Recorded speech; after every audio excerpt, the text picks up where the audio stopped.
Welcome to the ROI Masterclass, the podcast where vision meets strategy and bold moves create measurable results.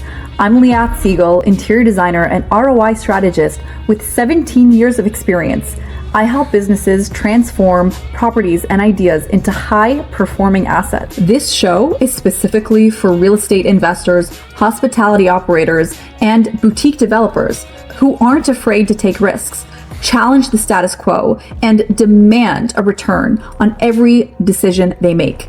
Each and every week, we talk with innovators and leaders across industries about the strategies and the insights and really all the unconventional thinking that turns potential into profit every single time. If you believe that smart design, decisive leadership, and strategic risk are the keys to real ROI, you're in the exact right place. Let's dive in.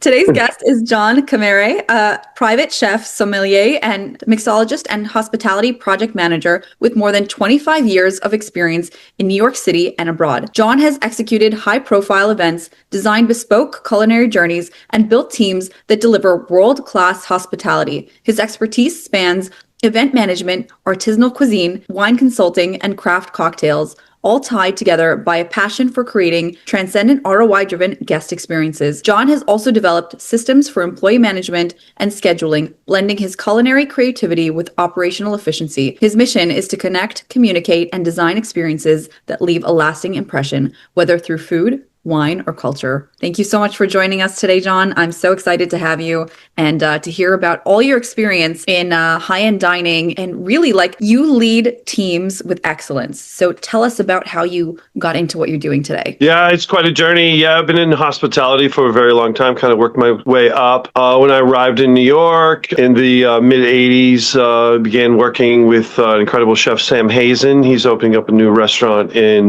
Grand Central Station, and he taught me a lot about the nuts and bolts of bringing together teams. And immediately I came on as like a food runner, and then he brought me on as an expediter. So that was sort of a groundwork when I worked there. I worked with him organizing, expediting in the restaurant scene. And then kind of fast forward to about 10 years later, working, having worked in the New York restaurant scene. I worked at Odeon and La Zinc and a bunch of other different places, bartended at a tiki bar. Sugar Reef became very well known. And then in the mid-'90s, I actually was a performer and I was an actor, and I was doing a play and I needed to get some freelance work. So I got into high-end catering, white glove catering, and I was had some friends that working with Glorious Food who were basically the top of the game, and they really elevated my learning of pristine service and food and design. So it all comes together there. So when I saw that, I saw the theater of it, related to it as a performer, but also as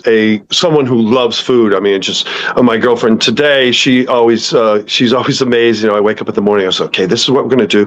We're going to go to the Union Square Market. We're going to buy these things, all these different foods, all these ingredients, and we're going to create, this wonderful dinner for my friend who's his birthday, that kind of thing. And then during the pandemic, it wound up into, curated private dinners. But in any case, is something that I really had a passion for. So learning the high-end catering brought all these elements together: design, food, service, hospitality, even music. So I was like, wow, I really got addicted to it. So I stayed in hospitality for a very long time. I worked with Glorious Food. I have many stories. I met so many different people. I had Clive Davis as a client, and I met, I went to school for engineering initially when I left college, and then came to New York and got more into the hospitality, kind of left that field. But in any case, at one time aspired to be an architect. And so I did an event at MoMA and met Philip Johnson, and they put me, on his table, and then he invited me to his home to do a dinner in his home. And I was just like, wow. I was like, wow, this transforms all these different things. This is not just about, hey,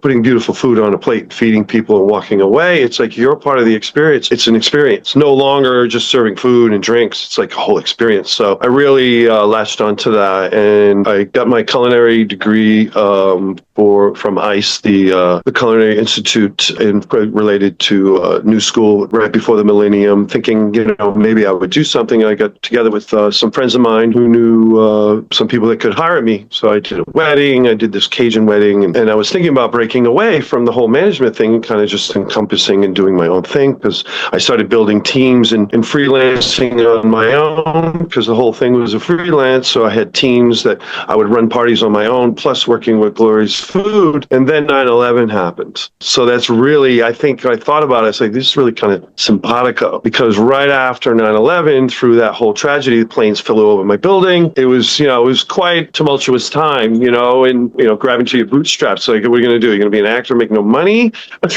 or try to make lots of money, or you're going to do something that's really kind of tangible and kind of excites you, on a day-to-day basis and kind of elevates you. And so I went with that. And then 9/11 happened, and it just kind of literally blew everything up in terms of my life, and metaphorically, obviously, in our reality. And then the next year, I was introduced to Olivier Chang through one of my friends at Gloria's Food. And quickly working with him, he saw, I guess, my expertise.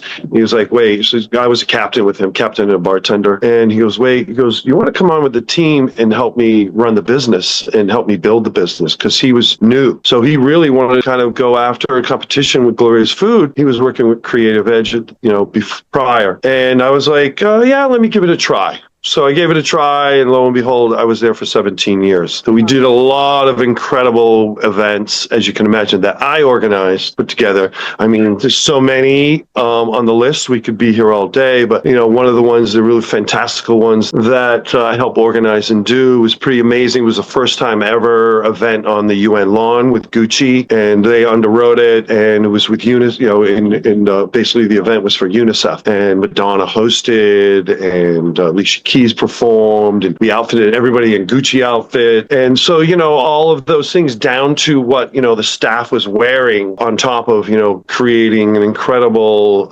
atmosphere for an event for one night. It's like, kind of a road show. So it was very exciting for me. And so I did a lot of other different things. Hermès runs really incredible parties that we did. They did the best of the best in the Armory, and we set up these 5 different rooms, and one was Burgundy, best of France. And then we did this dockside room, and we did this game room themes, all the different themes. So there was 5 themes, and so that was pretty amazing, in converging, hospitality, design, concept, experience, and service. You can imagine it was a pretty large party, or at least 1,000 people. Can't remember exactly the count, but anyway, yeah. And then we had the Speakeasy Club, and one of my mentors who I studied music with, Barry Harris, was performing. So this really excited me, and so I just stayed with it for a very long time until about 2019, ironically in the sense that here we go, the next year, I left there to again try to tackle and do my own events and my own food, get more creative, because that's something that drives me, converging all those elements together. So I really wanted to do that, and so I started to, and then the pandemic hit. So I was kind of back to where I was. So, and then sort of a fast forward synopsis of everything of my career. And then here I landed in Edgartown at the Atlantic. After a stint, I was in the Hudson Valley. I was doing fire roasted catering, kind of Francis Mallman style. It was very rustic, and it's still kind of a trend, to do outdoor, organic farm to table catering. And that's, more of like a rustic effect of design. But we work with some designers. We've done some parties, but I was doing that for 5 years, and here I am. I landed here at the Atlantic. It's one of basically the best restaurant, and the view, and again the experience, like real focus on design and lighting. We have dockside, and we have in the restaurant, and then we have porches, and right there on the pier, and of course you have the yachts and the lighting and the full moon. So it's really kind of an amazing experience. So that's basically my journey in a very sketchy nutshell, which is obviously you could go deep dives, but I could go on probably forever. What a stint that you like so much theatrics. I love how you put that. It's really, fine dining is really at the center of everything, of putting on a show. right? But also with experience, and everything that you described is all the touch points in how the guest experiences the world through taste and smell and lighting and all of these things. How do you feel being in New York and seeing all these experiences? How has that changed your approach today in how you serve and how you run teams and how you show up within your career? I guess essentially, it's an interesting question, but simply, I think it becomes innate. When you have passion or when you do something for a very long time, and it becomes a bit innate in you to give or to create that experience for people. So I think that you're constantly always trying to mix it up and give the guest experience the best as possible. It's something I strive for. And have there been any challenges throughout your career that really impacted the way that you serve today? Yeah, I mean, like I was explaining, when I was working with Olivier and running director of operations and staff training and nurturing and mentoring staff, that clearly for 17 years, you learn a lot. You learn a lot in the delicate balance of keeping your staff positive, because that is your core who interact with your guests. We, work with some of the best designers, and they perform. They set the stage. They're always, for the most part, 99% of the time, usually, or 90% of the time, they deliver on their end. So we set the stage. The theater of it is set. But the most precious thing, or the most important thing, is the guest relations. So what I've learned, the delicate balance of how, I think training people and nurturing them, and positivity and keeping them lifted. It becomes, just like in restaurants, but they are two different animals. It can be very taxing, it can be, a lot of fatigue. We have large parties. When you go in, you do these big parties, you have crews that go in at certain times, but essentially there's going to be a core of them. They're going to be working like 12, 15, sometimes 18 hours a day. We do stuff in the Hamptons or upstate or wherever, it's a lot of hours. So I think keeping how you sustain your staff and how you build your staff and nurture them with positivity, and constantly having seminars and elevating their knowledge, basically sharing my experiences with the expertise of all the tools, whether it's, with wine and drinks and food and even service, just the mechanics of service.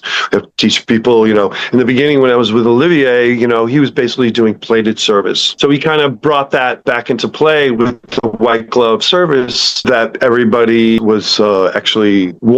And Glorious Food is kind of interesting because I saw both ends. Glorious Food, Jean-Claude Nedillac, who's the owner and the chef, was, God rest his soul, he's not with us, and John Driscoll. They were adamant of keeping the French service, family style, French service, classic, service. So you have to teach those mechanics of how to serve and do it properly and do it elegantly as possible. Sometimes you have these big, awkward trays. And so those mechanics and those physicalities you have to teach people. But what I'm saying is that it's interesting because when I started working with Olivier, the trend of service was shifting to plated service. And I was doing tastings with Jean-Claude and Glorious Food, and a lot of especially the fashion houses, are like, no, we want to do this all plated. 20, 100, maybe 200 possibly. But when it gets too large, he's like, no, absolutely not. This dish needs to be done French service, that's it. And he was kind of like cut and dried about it. And that kind of hurt him, because then you have Olivier, this new caterer, who is looking more of a modern style and more of, especially with the Food Network and culture of culinary in the world, is going to these pretty plate. You have this pretty plate with, all of these, beautiful foods on them and design. When you do French service, it's more about the theater of serving, but, the structure on the plate with the food is, it's family style. It's not going to be perfect. So anyway, I think that teaching people, going back to your question, I think mentoring your staff and nurturing your staff and educating them and treating them well helps motivate them and gives them incentive. We always give incentives, raises, whether it be monetary raises or, we give them certain things is very important. I think your army of staff, your roster of staff, and their learning, especially with the culture today, is learning or having it, or they have it, or a lot of them we cast already with proper etiquette. Society today is kind of interesting, topic to bring up, which becomes universal. It's like, we have to teach some of these people, especially they're young people, we have to teach them ethics, we have to teach them responsibility, being on time, and all of these semantics. And also have to teach them that it's something they never were taught, etiquette, dealing with dignitaries and leaders of the world, or, CEOs, LVMH, huge client, Philippe, having the right crew with, the right clients. And that helps nurture it. Say, hey, we built it. And then at one point, we built it so much that people were like, okay, Olivier's staff's the best. We want them. Wow. And they're like, well, Glorious Food has all the tenure at the Met, it was a big debate, and for the longest time, Olivier was like, I really want to get that Met Gala finally in 2018. So it took a while, took about 16 years to build up to it. We won the bid for doing the Met Gala, and a lot of that had to do with whether can they do that, can they pull that off, because it's a lot. It was a large events, that was a thing. Glorious Food, there his maitre d's, everybody in charge, so as long as you have a good strong management and you have a good team that you can function with and do all the tasks, greeting and serving and bartending, and you can go anywhere, but you have to have that organization. So the organization is very important. Management is very important, extremely important. So those are the things, that we learned and built, and where do you go from there? It's like you just continue, and just there are a lot of challenges. And one thing I'll share, it's long enough now, I think I can talk about with Olivier in 2009, we had a downturn, and then we got a phone call that maybe the Sheikh from Doha in Qatar wanted to ship us over there and do a wedding for 1,000 people. And we're like, what? And that was the biggest challenge. That was the biggest challenge because it was for all the women, and in their culture, no men could be on the floor. It had to be, I had to have all women servers, and I didn't have that many for that kind of volume. So I cast 30 women across the United States through connections, and 4 of them came from New York, but I had, to fill the bill. And we flew them over, and then we worked with the royalty, and we trained we flew over these women from Vietnam, and we trained them 2 days to do this gargantuan event. Wow. So that was the most wow event, that we did. That's incredible. I mean, you must have really, really good SOPs in order to pull that kind of thing off. And also, I think it says a lot about your management style. My question is, how does that impact the customer experience? What does that look like on the customer's end when you have a team that is solid like that and understands etiquette? They understand how to handle and how to, I guess, continue that customer experience that you were talking about, that theatrical experience. I guess the simple answer is not so simple, but is that with your tenure, with your reputation, you gain a good base of a roster that has those qualities. So once we actually do those events, their experience is they're wowed about it. They're definitely wowed about it. They're wowed by it. For us, we do many events. For the guests, especially if it's a wedding or a birthday party, something very personal, it's like it's their event. When you're getting married, or if it's your 50th birthday, these are moments that last forever for them. For you, it's just another event you're going to go on. For the guests, we offer them a memorable lifetime experience. And they're very, there's a lot of gratitude there. And what kind of impact does that make on the ROI or those guests wanting to come back, even, with your restaurant that you're at today? So event spaces or in the restaurant space, how does that impact the ROI? That's how you sustain and build business, and that's how you build a successful business. That's how it looks. We have repeat. I mean, in the restaurant here, we're the best restaurant on the island, so we have a lot of fans that live here. But of course, it's like I was speaking to a guest and like, oh, what's the population on the island off season, and what's the population during the height of the season, which is July and August? And it's exponentially. It's like 10 to 20,000 off season when it's, in the winter basically, and it's like 100 to 200,000 in July and August. So it's an incredible influx. So the answer to your question is the repeat customers, I think, is the key. And then the word of mouth helps build the business even more. Absolutely. So, I mean, dealing with that much volume, your team must be really proficient at everything that they're doing. What are some of the top tips that you would recommend for anyone wanting to also train their team so that they can deliver that experience for their guests? Always back to basics. Steps of service, nurturing knowledge, always quizzing them every day. We quiz them every day on what we're serving. We have bullets of problems, because problems do happen, that need to be corrected, and just continuing to upholding the standard of quality service, steps of service and not cutting corners, and as management, the level of management to consistently motivate your team to always raise the bar or keep the bar up and don't cut corners. And I think that the essential thing is, and the soundbite that we have in the business is teamwork makes the dream work. And you have a lot of different approaches in restaurants. You have pool teams in restaurants, and then you have individuality, meaning, everybody, whatever you make is what you take home. You do your tip out, you take home. And in our restaurant, it's that way. It's everybody is a very capitalist concept of, as well as you perform, you can make as much as possible. I think that even though that can become a conflict because, hey, they're doing that, I'm not going to go help them. So it's very instilling, even in this case, in this environment, in this structure, in this restaurant, this particular restaurant, is that we have to uphold the teamwork philosophy, because what makes a good restaurant to a great restaurant is the guest experience and showing teamwork with the guest perception. Like, even, your waiter is busy and you just pull over someone who is just walking by and you need something, that server needs to take care of that or make sure it gets done immediately and doesn't wait, for example. And that's when they can see that, hey, this is all, people come to the table and deliver food. It's not your server. It should be your server, but, when we're busy, it isn't. And then when the guest experience sees, wow, this is a very well-run restaurant. And I probably should record or write down all the people that come to me and they go,